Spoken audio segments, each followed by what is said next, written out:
Top quality और consistent performance के लिए सिर्फ सिल्वर पंप नाम याद रखना।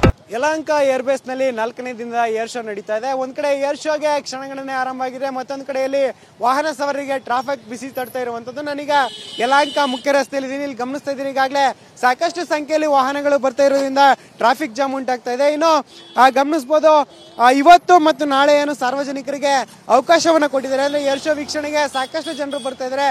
ಇದರಿಂದಾಗಿ ಟ್ರಾಫಿಕ್ ಮತ್ತಷ್ಟು ಹೆಚ್ಚಾಗಿರುವಂತದ್ದು. ಅದರಲ್ಲೂ ಪೀಕ್ ಅವರ್ ಆಗಿರೋದ್ರಿಂದ ವಾಹನಗಳ ದಟ್ಟಣೆ ಕೂಡ ಹೆಚ್ಚಾಗಿದೆ. ಈಗಾಗಲೇ ಗಮನಿಸ್ತಾ ಇದ್ದೀರಾ, ರಸ್ತೆಗಳಲ್ಲಿ ವಾಹನಗಳು ಸಾಲುಗಟ್ಟಿ ನಿಂತಿರೋದ್ರಿಂದ ದ್ವಿಚಕ್ರ ವಾಹನ ಸವಾರರು ಫುಟ್ಪಾತ್ ಬಳಿಯಲ್ಲೇ ಓಡಾಡುವಂಥ ದೃಶ್ಯಗಳು ಕೂಡ ಇಲ್ಲಿ ಕಂಡು ಬರ್ತಾ ಇದೆ. ಯಾಕಂದ್ರೆ ಒಂದಷ್ಟು ಜನ ಕೆಲಸ ಕಾರ್ಯಗಳಿಗೆ ಹೋಗಬೇಕಾಗಿರುತ್ತೆ, ಜೊತೆಗೆ ಬೇರೆ ಬೇರೆ ಚಟುವಟಿಕೆಗಳಿಗೂ ಕೂಡ ಹೋಗುವಂಥ ಜನರು ಈ ರಸ್ತೆಯಲ್ಲಿ ಓಡಾಡ್ತಾರೆ. ಜೊತೆಗೆ ಏರ್ಪೋರ್ಟ್ ಕಡೆಗೆ ತೆರಳುವಂಥ ಜನರು ಕೂಡ ಸಾಕಷ್ಟು ಸಂಖ್ಯೆಯಲ್ಲಿ ಇಲ್ಲಿ ಬರ್ತಾರೆ.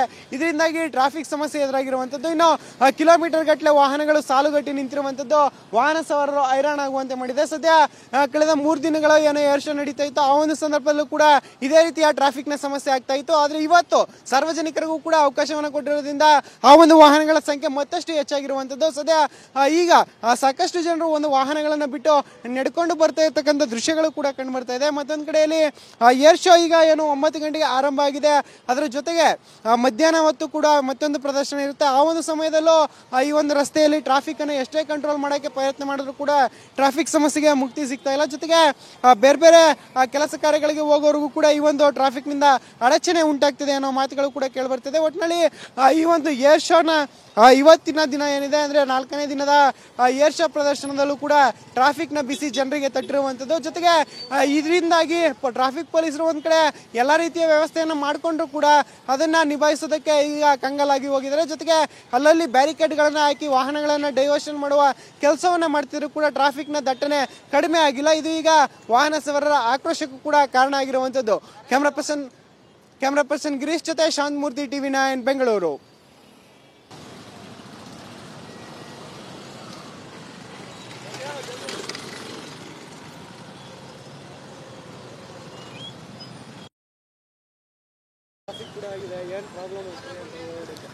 ಅಲ್ಲ, ಇಷ್ಟು ಟ್ರಾಫಿಕ್ ಆಗಕ್ಕೆ ಮಾಡಕ್ಕೆ ಬಿಡಬಾರ್ದು. ಇದಕ್ಕೆ ವ್ಯವಸ್ಥೆ ಕರೆಕ್ಟಾಗಿ ಮಾಡಬೇಕಾಗಿತ್ತು. ತುಂಬ ತೊಂದರೆ ಆಗ್ತಾ ಇದೆ ಸಾಮಾನ್ಯ ಜನರಿಗೆ, ಪ್ರತಿದಿನ ನಿಮ್ಮಂಥ ಕೆಲಸ ಮಾಡೋರಿಗೆ ತುಂಬ ತೊಂದರೆ ಆಗ್ತಾ ಇದೆ. ಸರ್ಕಾರ ಇದಕ್ಕೆ ಸೂಕ್ತವಾದ ಕ್ರಮ ತೊಗೊಂಡ್ರೆ ತುಂಬ ಚೆನ್ನಾಗಿರ್ತದೆ. ಭಯಂಕರ ತೊಂದರೆ ಆಗ್ತಾ ಇದೆ ಜನಗಳಿಗೆ.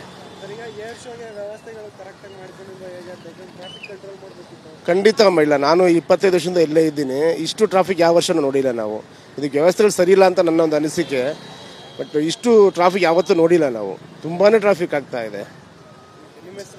ನನ್ನ ಹೆಸರು ವೆಂಕಟೇಶ್ ಅಂತೇಳಿ.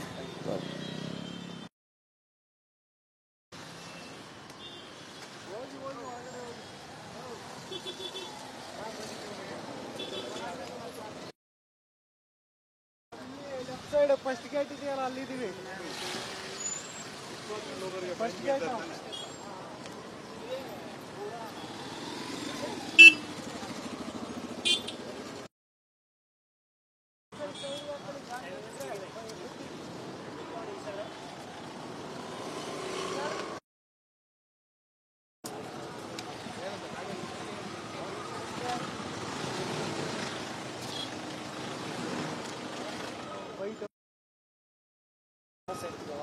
ಸಮಸ್ಯೆ ಅಂದರೆ ಇವಾಗ ಡೈಲಿ ಓಡಾಡೋರು, ಏರ್ಪೋರ್ಟ್ಗೆ ಅಂತಾನೆ ಓಡಾಡೋರು ಮತ್ತು ಈ ಸರೌಂಡಿಂಗ್ ಓಡಾಡೋರಿಗೆ ತುಂಬ ಕಷ್ಟ ಆಗಿದೆ. ಇಲ್ಲಿ ನಾವು ಡೈಲಿ ಈಗ 7:15 ಬಿಟ್ಟರೆ ಲೈಕ್ 9 ಗಂಟೆ, 9:15, 9:15 ಹಂಗೆ ಆಗ್ತಾಯಿದೆ ಆಫೀಸ್ಗೆ ಹೋಗಿ ರೀಚ್ ಆಗೋಕ್ಕೆಲ್ಲ.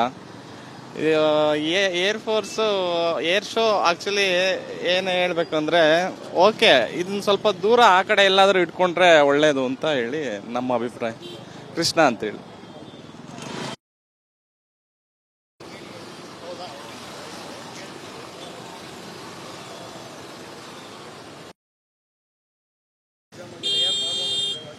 ಹೌದು ಸರ್, ತುಂಬ ತೊಂದರೆ ಆಗ್ತಾ ಇದೆ.